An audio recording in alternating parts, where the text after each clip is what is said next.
북한의 핵실험과 장거리 미사일 도발의 여파로 한중 관계가 그 어느 때보다 중요해졌지만 이 사드의 한반도 배치를 둘러싼 미국과 중국의 갈등이 점점 표면화되면서 한중 관계의 고음 커지고 있는데요. 잠시 후에 외교통일 전문가인 길정우 새누리당 의원과 함께 이야기 나눠봅니다. 계속해서 여러분 의견은요. 문자 샵 0945로 보내주시고요. 짧은 문자 50원, 긴 문자 100원의 정보 이용료가 있습니다. 정면 인터뷰 길정우 새누리당 의원과 함께합니다. 의원님 안녕하십니까? 예, 안녕하십니까. 서울 양천 갑 지역의 길정우 국회의원입니다. 네, 이 국회 안에서요. 이 북한 핵실험을 찬양하는 전단이 발견됐다는 소식이 있는데 의원님 직접 보셨어요? 같은 날 그 이른 아침에 제가 저희 지역에 그 안양천변에서 아침 인사를 하고 있는데요. 네. 그 지역에 여러 장이 발견이 돼서 네. 바로 경찰서에 신고를 해서 엄청나게 수고를 했습니다. 그런데 아하. 보니까 뭐 이제 지난번에 했던 미사일 발사에 대한 그 과시 네. 내용도 있고요. 제가 사실 좀 거슬렸던 거는 새누리당을 박살내자라는 아하. 그 정치적 메시지 있는 띠라도 있어서 네. 조금 신경이 쓰였습니다. 아, 그러셨군요. 이게 참 서울 한복판에서 깜짝 놀랄 일인데요. 자, 다음 이슈 한번 여쭤볼게요. 이 홍영표 통일부 장관이요. 개성공단 관련 이 작은 발언 좀 오락가락 행보를 보였습니다. 이 국민들 입장에서는 다소 혼란스러울 수밖에 없는 일인데요. 자, 정부가 좀 일관된 발언을 했어야 하는 거 아닐까요? 그래서 장관 스스로는 이제 국회 답변에서도 본인으로서는 굉장히 일관되게 입장을 표명했다라고 얘기를 합니다만은 네. 아무래도 이게 중대한 결정을 전격적으로 발표하지 않았습니까? 네. 그러다 보니까 그 배경 설명을 정부에서 하다 보니까 아마 표현상에 있어서 듣는 사람들한테 좀 혼란을 야기한 건 사실인 것 같습니다. 네. 자, 지금 여야가 대정부 질문하고 있는데 이 개성공단 폐쇄와 사드 배치를 놓고요. 경론을 벌이고 있죠. 특히 야당이 이 대북 정책과 외교 정책 모두에서 실패했다 이렇게 지적하고 있는데 의원님 견해는 어떠세요? 글쎄요. 얼마 전까지만 해도 박근혜 정부의 정책을 평가하면서 그 외교 정책하고 대북 정책이 가장 후한 점수를 받았거든요. 맞습니다. 그런데 이번 사태가 일어난 걸 계기로 해서 이거 저는 실패라기보다는 네. 우리의 대북 정책, 외교 정책이 큰 시련에 직면하고 있다. 네. 그런데 구조적으로 이게 우리만의 문제가 아니라 미국이나 중국이 관여된 국제적인 문제가 된 만큼 이게 네. 우리 정부의 이제 운신의 폭이 과거에 비해서 상당히 제한적이 됐다. 좁아졌다. 네. 근데 그런 안타까움에서 이거를 외교적인 실패라는 표현까지 쓰는 거 아닌가. 저는 그렇게 보고 있습니다. 그렇군요. 자, 이게 지난해에는요, 정부가 이 사드에 대해서 쓰리노 정책 일관하지 않았습니까? 그렇습니다. 그런데 이제 미국과의 이제 협의가 지난 7일부터 시작이 됐고요. 또 한미 공동 실무단이 곧 구성된다고 하는데 그러면은 이제 사드가 한반도에 배치되는 것 예정된 수순이다. 이렇게 읽어도 될까요? 네, 사실 오랫동안 우리 정부가 끌었던 문제 아닙니까? 이게 네. 그런데 촉구했던 단계에서 이제 실질적인 논의의 수순으로 접어드는 것 같다. 네. 하지만 이게 얼마나 빨리 논의가 되고 양국 간에 합의가 되고 배치가 되느냐는 문제는 네. 조금 두고 볼 일입니다. 아하. 이제 공론화가 시작된 거니까 네. 실질적인 배치는 좀 시기를 보아야 할 것이다. 이렇게 예측을 양국 간에 하시는군요. 합의해야 할 논의할 문제들이 여러 가지가 있는 걸로 알고 있습니다. 네. 자, 이 북핵과 북미사일 때문에 정말 긴장 전국인데요. 그건 이해가 되지만 원유철 원내대표가 이 국회 연설에서 핵 무장론을 제기하지 않았습니까? 그럼 여기에 대한 논의가 좀 당 차원에서는 이루어지고 있나요? 제가 사실은 이제 약간 유감스럽게 생각하는 거는 네. 이게 사실 굉장히 예민한 문제고 네네. 이게 앞으로 그 파장이 국내에서뿐만 아니라 국제사회에서도 파장이 만만치 않을 것 같은데 그렇죠. 당의 원내대표가 이제 국회 공개 발언에서 그 연설에서 이 문제를 당 안에서 어떤 심각한 논의 없이 네. 한 거에 대해서는 조금 문제가 있지 않나. 저는 그 부분에 대해서 뭐 찬반을 떠나서 그 네. 부분에서는 좀 유감스럽게 생각하고 있습니다. 그렇군요. 자, 우리는 이 북한 위협에 대한 대응 차원이라고 이야기합니다만 이 사드 배치 관련해서요. 중국의 반발은 뭐 점점 거세지고 있는데요. 관련국이 계획을 포기하기를 희망한다. 이런 좀 강한 발언까지 중국 외교부에서 나왔는데 자, 현재 이 상황, 이 전문가로서 의원님은 어떻게 보고 계세요? 중국의 이제 공식적인 반응의 그 표현이 점점 이제 그 강해지고 있지 않습니까? 네네. 그걸 보면 이 사드 배치 그 자체가 중국으로서는 굉장히 엄중하게 지금 인식하고 있다는 걸 얘기하는 거고요. 네.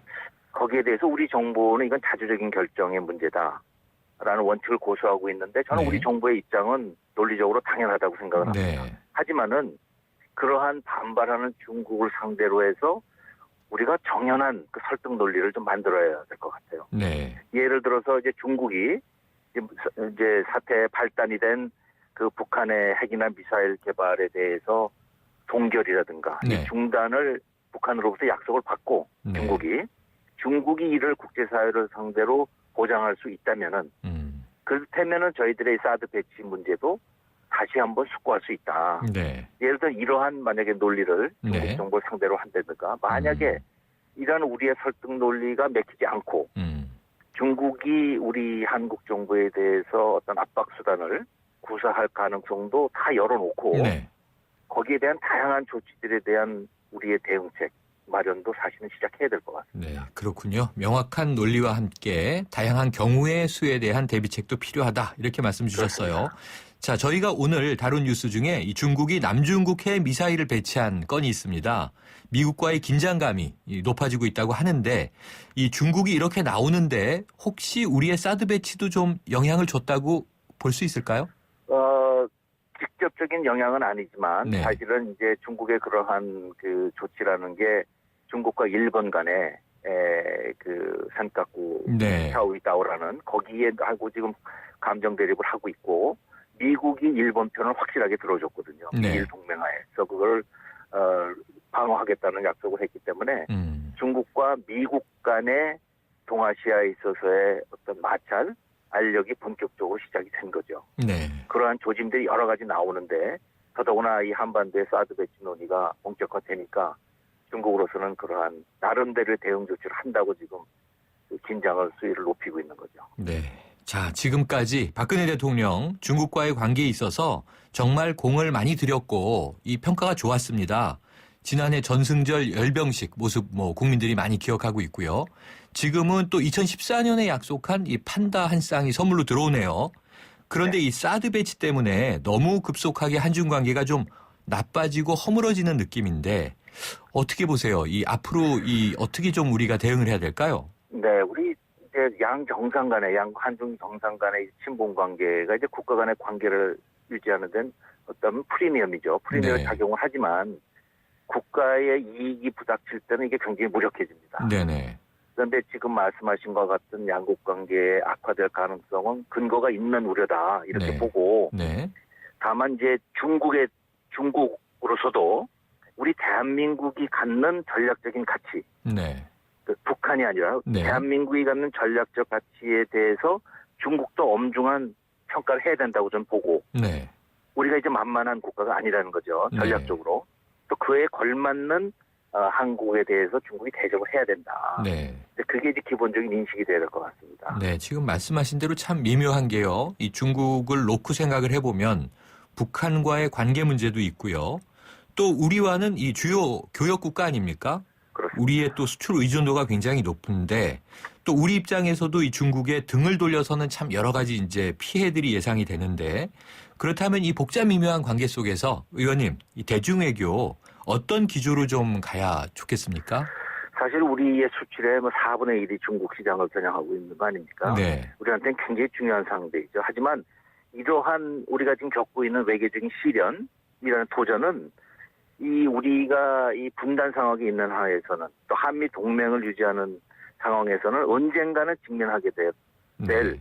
시련이고 도전이다. 네. 그래서 이제 외교, 안보, 통상 이 다방면에 있어서 한중 관계의 그 전략적인 가치가 한국에게 얼마나 있는가. 네. 우리 스스로 중장기적인 전략 가치 평가해야 되고요. 네. 또 그러면 거기에 대해서 우리가 활용할 수 있는 국내외적인 자산이 뭔가, 카드가 뭔가에 대해서도 같이 평가를 해야 되는데 제가 지금 상황에서는 제일 중요한 우리가 가지고 있는 네. 우리가 활용할 수 있는 전략적인 카드는 국민들의 단합된 모습, 네. 우리 국민들의 단합된 모습을 갖고 현 상황에 대해서 일치된 목소리를 내는 게 네. 우리가 가용할 수 있는 가장 중요한 건데요. 네. 제가 볼 때 한두 가지 그럼에도 불구하고 한중 관계에서 우리가 분명하게 해둘 거는 적어도 현 시점에서는 한미 동맹을 포기하거나 이완시키는 그런 건 한국은 받아들일 수가 없다. 네, 네. 왜냐하면 북한의 위협에 대해서 가장 실효성 있는 대안이 한미 동맹이기 때문에 그렇다라는 네. 거를 중국에 늘 주지시켜야 되고 네. 또 하나 더 붙인다면은 한중 관계의 장래라는 것이 한반도의 어떤 안정과 평화 또 더 나아가서 동아시아 전체의 어떤 번영을 위해서 중국이 과연 뭘 기여할 것인가 네. 거기에 대해서도 우리 꾸준히 중국에 대해 추궁을 하고 네. 거기에 대한 중국 측의 답을 얻어내야 네. 우리의 어떤 균형된 한국의 국익을 보호할 수 있는 그런 대중정책의 기준이 될 수 있다. 네. 그렇게 보고 있습니다. 예. 고도화된 설득 전략, 그리고 국민의 단합, 그리고 중국에 대해서 또 당당히 요구해야 한다. 이렇게 말씀해 주셨어요. 이게 새누리당 내 문제 하나 여쭤볼게요, 의원님. 지금 공천 갈등 이렇게 지금 비춰지고 있는데 김무성 대표와 이한구 공천관리위원장이 이제 격돌한 데 이어서 또 이 서청원 최고위원하고의 또 격돌이 보도되고 있습니다. 현재 상황 어떻게 보고 계세요? 저는 이게 지금 새누리당이 이제까지 안 해본 실험을 하고 있는 거 아닙니까? 네. 국민에게 공천권을 네. 돌려준다는 저에게 안 해본 실험을 하고 있거든요. 네. 그러니까 그 안에서 잡음이 나는 건 당연하다고 봅니다. 네. 다만 그러한 당 안에서의 공천 논란이 너무 공론화돼가지고 네. 당 안에서의 내부적인 소위 지도부 간의 은밀한 논의나 타협이나 협상을 통해서 나오질 않고 네. 공론화돼서 먼저 나오니까 국민들이 볼 때는 좀 짜증스러운 네. 국민에 대한 도리가 아니라고 생각을 합니다. 다만 이러한 논란은 안 해본 걸 하는 과정에서는 어쩔 수 없는 겪어야 할 과정이다. 저는 그렇게 보고 있습니다. 네. 그동안 어찌 보면 밀실에서 행사되던 공천권을 국민에게 돌려주기 위한 새로운 실험의 과정이기 때문에 이것은 당연한 잡음이다. 이것이 오히려 순기능이 있다 이렇게 말씀을 하시는 거네요. 저는 그렇게 생각을 하고요. 다만 네. 그게 덜 공론화됐으면 좋겠고 빠른 네네. 시일 내에 매듭이 지어야 되겠다. 그러면은 이게 절충과 수습 조만간 가능하리라고 보십니까? 가능할 수밖에 없는 지금 네. 시한에 접해 있기 때문에 네. 저는 마무리가 될 거라고 봅니다. 네. 아까 국민들 짜증도 잠깐 언급해 주셨는데 이게 참 새로운 실험 과정에 순기능적인 잡음이면 좋겠는데 또 이 계파 싸움이다, 이전 투구다 이런 평가들도 있어서 말씀하신 대로 좀 빨리 수습되기를 기대해 봅니다. 의원님, 감사합니다. 오늘 말씀 네. 감사합니다. 네, 감사합니다. 지금까지 길정우 새누리당 의원과 함께했습니다.